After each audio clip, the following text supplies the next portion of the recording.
বন্ধুরা, খুব গরম পড়েছে, তো গরমে আমি টক দই পেতেছি ঘরে। টক দই দিয়ে আমি লস্যি বানাবো। ঘরে টক দই পেতেছি, দেখুন কি সুন্দর বাটির গায়ে বসেছে।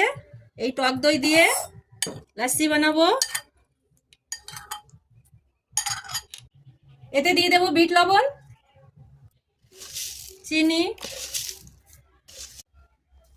ঘুরুনির সাহায্যে এটা ঘুরিয়ে নেব, এলাচ গুঁড়ো,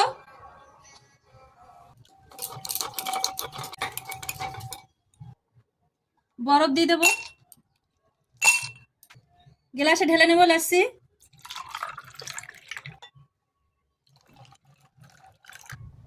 উপর দিয়ে একটু টক দই দিয়ে দেবো।